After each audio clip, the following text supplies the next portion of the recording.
دعا برائے تاجیل ظہور حجت خدا۔ بسم اللہ الرحمن الرحیم۔ اللہم کل ولیک الحجت بن الحسن صلواتک علیہ وعلی آبائہ فی ہذہ الساعۃ وفی کل ساعۃ من ساعات اللیل والنہار ولیا وحافظا وقائدا وناصرا ودلیلا وعینا حتی تسکنہ ارزقات وتمتعہ فیہا طویلا یا رب محمد وآل محمد رب صلی علی محمد وآل محمد وعجل فرج آل محمد۔ صلوات مل کے بآواز بلند پڑھ لیں۔ اللہ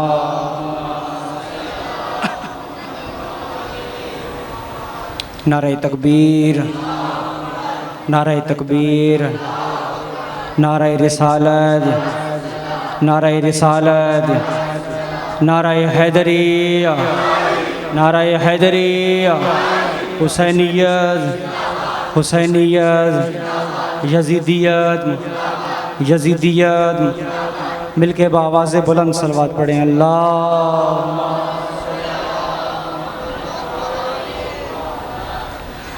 اعوذ باللہ من الشیطان اللعین الرجیم۔ بسم اللہ الرحمن الرحیم۔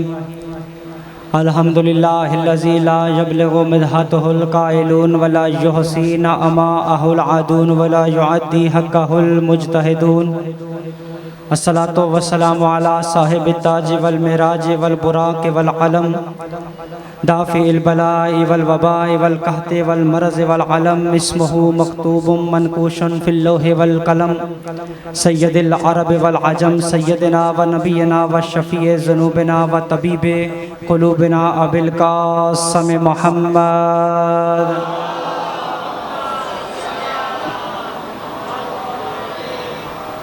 والصلاة والسلام علی اخیہ و وزیرہ و ابن عمہ و وارث علمہ علم الاولین والآخرین یعصوب الدین امیر المومنین علی ابن ابی طالب اسد اللہ الغالب غالب علی کل غالب مطلوب کل طالب امام المشارق والمغارب والد شبیر والشبر قاتل مرحب والعنتر فاتح الاحد بدر خندق والخیبر الذی قال فی شانہ کل شیء احسنہ فی امام مبین۔ صلوات بآواز بلند پڑھ لیں۔ اللہ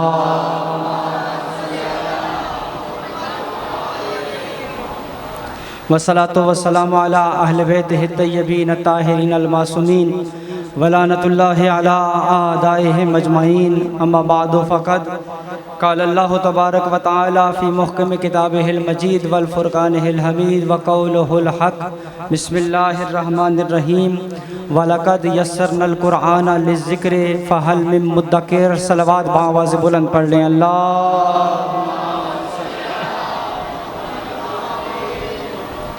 سب سے پہلے دعا گو ہوں خالق کائنات آپ تمام مومنین کا اس آج کی پاکیزہ مجلس میں چل کے آنا آل محمد کا عظیم خالق و مالک اپنی بارگاہ میں منظور و مقبول فرمائے۔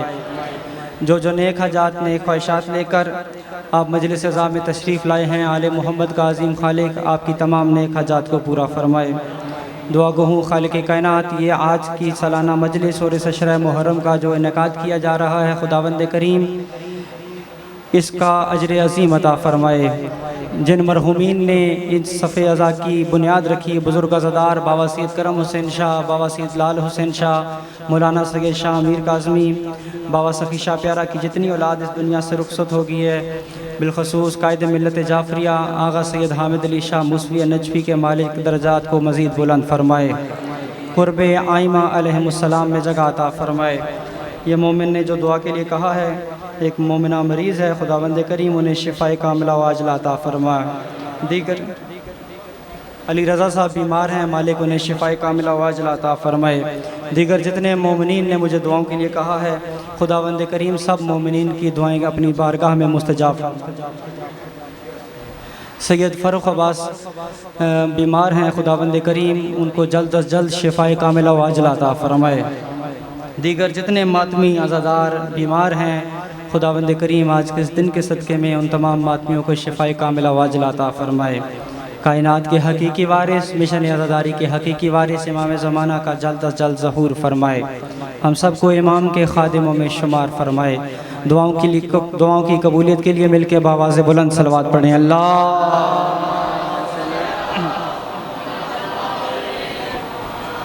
اجازت ہے میں چند ذکر محمد اللہ رب العزت نے اپنی پاک کتاب میں سورہ مبارکہ القمر کی آیت نمبر 17 میں اپنی کتاب کی عظمت بیان کرتے ہوئے ارشاد فرمایا ہے، جس آیہ مبارکہ کو میں نے عشرہ محرم میں موضوع کلام کے طور پر جس کا انتخاب کیا، اور اسی کے ذیل میں میرے روزانہ کوشش ہوتی ہے کہ چند جملے فضائل کے آپ کی سماعتوں کی نظر کیے جائیں۔ اللہ رب العزت نے ارشاد فرمایا وَلَقَدْ يَسَّرْنَا الْقُرْآنَ لِلذِّكْرِ، کہ ہم نے اس قرآن کو ذکر کے لیے آسان کر دیا، ہم نے اس قرآن کو تلاوت کے لیے آسان کر دیا۔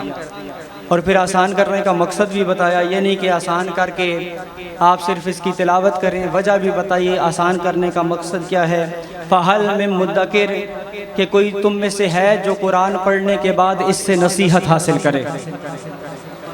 قرآن خوانی تو ضروری ہے، لیکن قرآن خوانی کے ساتھ ساتھ قرآن فہمی بہت ضروری ہے۔ صرف قرآن کو پڑھنے کا ثواب نہیں ہے، بلکہ قرآن پڑھنے کے بعد ایک مرتبہ صلوات بآواز بلند پڑھ لیں اللہ۔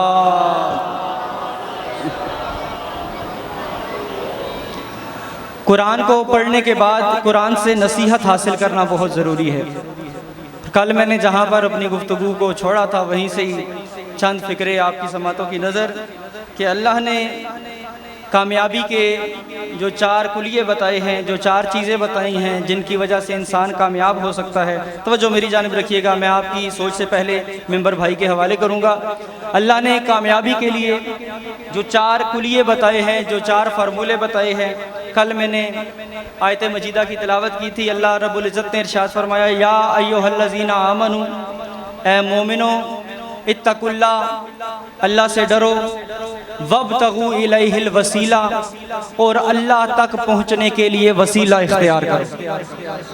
اللہ تک پہنچنے کے لیے وسیلہ اختیار کرو۔ اور جو چوتھی بات اللہ نے کہی وجاہدوا فی سبیلہ، اور اللہ کی راہ میں جہاد کرو، یعنی لعلکم تفلحون، تاکہ تم کامیاب ہو سکو۔ یعنی کامیابی کے لیے اللہ نے جو 4 چیزیں بتائی ہیں، اس میں سب سے پہلی جو کامیابی کے لیے شرط ہے وہ مومن ہونا ضروری ہے، اور مومن ہونے کے لیے امیر المومنین کا پیروکار ہونا ضروری ہے۔ یا مومن وہی ہوگا جو امیر المومنین کو مانتا ہوگا، جو امیر المومنین کی ولایت کا اقرار کرتا ہوگا۔ اس کے بعد جو اگلی بات ہے، یعنی پہلی شرط کے لیے بھی علی کی ولایت ضروری ہے۔ کامیابی کی پہلی شرط مومن ہونا ہے، مومن ہونے کے لیے بھی علی کی ولایت ضروری ہے۔ یا ایھا الذین آمنوا اتقوا اللہ، دوسری جو شرط ہے وہ تقویٰ ہے۔ میں نے دوسری مجلس میں کہا تھا، رسول خدا کی بارگاہ میں صحابہ کرام نے جا کر عرض کی یا رسول اللہ یہ تقویٰ ہے کیا؟ رسول خدا کے قریب ہی علی مرتضیٰ تشریف فرما تھے۔ رسول خدا نے علی کی طرف اشارہ کر کے کہا تھا یا علی حبک تقویٰ والایمان، یا علی آپ کی محبت تقویٰ بھی ہے، ایمان بھی ہے۔ یا علی آپ کی محبت ہی تقویٰ بھی ہے، ایمان بھی ہے۔ یعنی جو پہلی 2 شرطیں، ایمان مومن ہونا ضروری ہے، دوسری شرط تقویٰ ہونا ضروری ہے، متقی ہونا ضروری ہے، تیسری شرط جو اللہ تک پہنچنے کے لیے کامیابی کے لیے ضروری ہے وہ وسیلہ ہے۔ وسیلے کو تلاش کرنا ضروری ہے، اور وسیلہ بھی ایسا ہونا چاہیے ادھر اس کا رابطہ مخلوق سے بھی ہو، خالق سے بھی ہو۔ وسیلہ وہ ہونا چاہیے جس کا رابطہ سلامت حیدری سلامت، اس کا رابطہ مخلوق سے بھی ہونا چاہیے، اس کا رابطہ خالق سے بھی ہونا چاہیے۔ عزیزان گرامی قدر، اللہ نے انسان کی رشد و ہدایت کے لیے 1,24,000 انبیاء کرام بھیجے۔ اللہ نے نبیوں کو اس لیے بھیجا، نبیوں کو بھیجنے کا مقصد کیا تھا؟ نبیوں کو اس لیے بھیجا لعلکم تتقون، تاکہ تم نبیوں کی بات مان کر متقی بن جاؤ۔ یعنی نبیوں کا جب آپ کہنا مانیں گے تو آپ ہدایت یافتہ کہلائیں گے۔ امام زمانہ کی ایک دعا ہے جس کو کہتے ہیں دعائے عدیلہ۔ دعائے عدیلہ میں امام زمانہ نے نبیوں کے بھیجنے کا مقصد بیان کیا ہے کہ اللہ نے نبیوں کو کیوں بھیجا، نبیوں کی خلقت کا مقصد کیا ہے۔ نبیوں کو مبعوث کرنے کا مقصد کیا؟ توجہ میری جانب رکھیے گا، یہ آمد و رفت کا سلسلہ جاری رہے گا. یہ آمد و رفت پر اپنی آپ نے توجہ نہیں کرنی، توجہ میری جانب رکھیں گے تاکہ میں پیغام آپ کی سماعتوں تک پہنچاؤں. امام زمانہ فرماتے ہیں بعث الانبیاء لیبینوا عدلہ، اللہ نے نبیوں کو اس لیے بھیجا تاکہ اس کے عدل کو بیان کریں. توجہ ہے نا عزیزان گرامی؟ اللہ نے نبیوں کو بعث الانبیاء لیبینوا عدلہ، اللہ نے نبیوں کو اپنا عدل بیان کرنے کے لیے بھیجا ہے. امام زمانہ کی اسی دعا کا اگلا جملہ وَنَصَبَ الْأَوْصِيَاءُ لِيُظْهِرُوا طَوْلَهُ وَفَضْلَهُ، نبیوں کو بھیجنے کا مقصد اللہ نے اپنی عدالت بیان کرنی ہے. پھر امام زمانہ فرماتے ہیں وَنَصَبَ الْأَوْصِيَاءُ لِيُظْهِرُوا طَوْلَهُ وَفَضْلَهُ، اور اللہ نے ہم ائمہ کو اس لیے بھیجا تاکہ ہم اس کا فضل ظاہر کریں. اللہ نے انبیاء کو اس لیے بھیجا تاکہ اس کا عدل بیان کریں، اور ہمیں اس لیے بسم اللہ ایک مرتبہ صلوات بابا سے بلند پڑھ لیں. اللہ، میں بس یہ پیغام دے کے انشاءاللہ مصاحب میرے بھائی پڑھیں گے. اللہ نے نبیوں کو اس لیے بھیجا تاکہ اس کا عدل بیان کریں. امام زمانہ فرماتے ہیں، تو جو میری جانب رکھیے گا، امام فرماتے ہیں اللہ نے ہم کو اس لیے بھیجا تاکہ ہم اس کے فضل کو ظاہر کریں. عزیزان گرامی قدر، نبیوں کے لیے بات ہوئی ہے عدل بیان کرنے کی، اور اوصیاء کے لیے بات ہوئی ہے فضل ظاہر کرنے کے لیے. تو عزیزان گرامی قدر، کسی چیز کو بیان کرنا الگ بات ہے، کسی چیز کو ظاہر کرنا الگ بات ہے. اب بیان میں اور ظاہر میں فرق کتنا ہے؟ امام زمانہ کہہ رہے ہیں کہ اللہ نے نبیوں کو عدل بیان کرنے کے لیے بھیجا ہے اور ہمیں فضل ظاہر کرنے کے لیے بھیجا ہے. جب فتح مکہ کے موقع پر رسول خدا نے آپ کے اور میرے مولا علی ابن ابی طالب کو اپنے شانوں پر سوار کیا، جب علی ابن ابی طالب دوش مصطفیٰ پر سوار ہوئے، رسول خدا نے علی کی طرف دیکھ کر کہا یا علی بتاؤ کہ کیسا محسوس کر رہے ہو، یا علی کیسا محسوس کر رہے ہو. علی دیکھ کر کہتے ہیں یا رسول اللہ، آپ کی نبوت کی قسم، اگر علی چاہے تو آسمان سے ستارے کو پکڑ لے. یا اگر علی چاہے تو آسمان سے ستارے کو پکڑ لے. یہ میرے مولا کا بیان تھا. مولا نے کہا کہ میں چاہوں تو آسمان سے ستارے کو پکڑ لوں، اور وہی ستارہ جب ٹوٹ کر در فاطمہ زہرا پر آیا، یہ اس بات کا اظہار تھا. تو کسی چیز کو بیان کرنا اور بات ہے، کسی چیز کو ظاہر کرنا اور بات ہے. اللہ نے نبیوں کو اس لیے بھیجا. بس نتیجہ آپ کی سماعتوں کی نظر اور ممبر جو ہے بھائی کے حوالے. اللہ نے نبیوں کو عدل بیان کرنے کے لیے بھیجا ہے اور اماموں کو فضل ظاہر کرنے کے لیے بھیجا ہے. اب عدل میں اور فضل میں فرق سن لیجئے اور ممبر بھائی کے حوالے. عدل کسے کہتے ہیں اور فضل کسے کہتے ہیں؟ کسی بھی حقدار کو حق کے مطابق دینا عدل کہلاتا ہے. کسی بھی حقدار کو حق کے مطابق دینا عدل کہلاتا ہے. مثال کے طور پر یہ صبح سویرے آپ دیکھتے ہیں چور چوک پر مزدوروں کی لائن لگی ہوتی ہے، جو اس انتظار میں ہوتے ہیں کہ انہیں کوئی مزدوری ملے.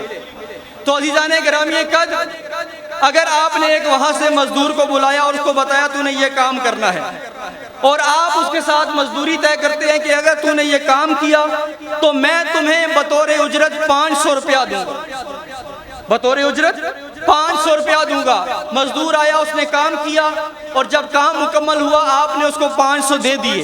اس کو کہتے ہیں عدل، اس کو کہتے ہیں عدل. اللہ نے نبیوں کو عدل بیان کرنے کے لیے بھیجا ہے، لیکن وہی مزدور جب مزدوری کر چکے، شام کو آپ 500 کی بجائے 700 دے دیں، اس کو کہتے ہیں فضل. عزیزان گرامی قدر، اللہ نے نبیوں کو اپنا عدل بیان کرنے کے لیے بھیجا ہے اور ائمہ کو، اماموں کو فضل ظاہر کرنے کے لیے بھیجا ہے. یہی وجہ ہے کہ ایک راہب آیا تھا حسین ابن علی کے پاس. سب سے پہلے وہ آیا رسول خدا کے پاس. رسول خدا کے پاس آ کر اس نے عرض کی یا رسول اللہ مجھے بیٹے عطا کریں، مجھے بیٹوں کی ضرورت ہے. رسول خدا نے لوح محفوظ کا مطالعہ کیا اور مطالعہ کر کے کہا اے راہب، اللہ نے تیرے حق میں اولاد نہیں لکھی، اللہ نے تیرے حق میں اولاد نہیں لکھی. راہب واپس جانے لگا.